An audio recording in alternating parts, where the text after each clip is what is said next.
Hi friends, ഞാൻ മണതന ഷാനവാസ്. ഇന്ന് നമുക്കൊരു അടിപൊളി വളം ഉണ്ടാക്കിക്കളയാം. അതിനുവേണ്ടി ഞാൻ ഇനോക്കുലവും പച്ചക്കറിയുടെ വേസ്റ്റുമാണ് കൊണ്ടുവച്ചിരിക്കുന്നത്. ഇത് മുട്ടത്തോടും പിന്നെ ഫ്രൂട്ട്സിൻ്റെയും പച്ചക്കറിയുടെ എല്ലാ വേസ്റ്റുകളും ഇതിനകത്തുണ്ട്. ഞാൻ 2 ദിവസം വെയിലത്ത് ഇട്ടതിന് ശേഷമാണ് ഞാനത് വളമാക്കി മാറ്റുന്നതിന് വേണ്ടി ഉപയോഗിക്കുന്നത്. അങ്ങനെ ഉപയോഗിക്കുമ്പോഴത്തേക്ക് ഉണ്ടാകുന്നതെന്ന് വെച്ചാൽ ഇതിനകത്തുണ്ടാകുന്ന പുഴുക്കളും മറ്റേ ബാഡ് സ്മെല്ലും എല്ലാം ഒഴിവായി കിട്ടും. അതിനുവേണ്ടിയാണ് ഇത് വെയിൽ കൊള്ളിക്കുന്നത്. ആ ജലാംശം ഒന്ന് പറ്റിക്കഴിഞ്ഞാൽ ഇത് വളരെ പെട്ടെന്ന് തന്നെ വളമായിട്ട് മാറുകയും ചെയ്യും. അത് നമ്മൾ ഈ പൗഡർ രൂപത്തിലുള്ള വളമായിട്ട് തന്നെ ഇത് മാറും. അതിനു വേണ്ടിയാണ് ഞാൻ വെയിൽ കൊള്ളിക്കുന്നത്.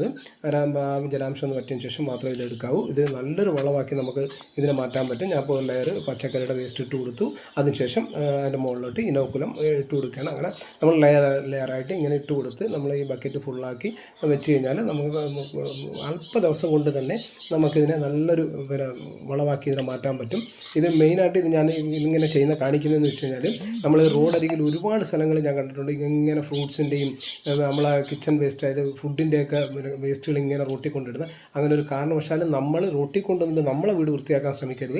അത് നമ്മളെ വീട്ടിൽ തന്നെ ഇതുപോലുള്ള വളമാക്കി തീർക്കുകയാണെന്നുണ്ടെങ്കിൽ നമുക്ക് നമ്മളെ വീട്ടിൽ വിഷരഹിത പച്ചക്കറി നമ്മളെ വീട്ടിൽ തന്നെ ഒരു 10 തൈ വെച്ച് നട്ട് കഴിഞ്ഞാൽ അതിൽ നിന്ന് നമുക്ക് അത്യാവശ്യം വീട്ടിലേക്കുള്ള പച്ചക്കറി നമുക്ക് ലഭിക്കും. നമ്മൾ ഈ റോട്ടിൽ കൊണ്ടിടുന്ന ആ വേസ്റ്റ് കൊണ്ടിടുന്ന അതും ഒഴിവായി കിട്ടും. കഴിവതും നിങ്ങൾ വേസ്റ്റ് റോഡ് സൈഡിൽ ഇടരുത്. ഇതുപോലെ വളരെ സിമ്പിളായിട്ട് വളരെ നിസ്സാര ചിലവിൽ നമുക്കിതിനെ നല്ല വളമാക്കി മാറ്റാൻ പറ്റും.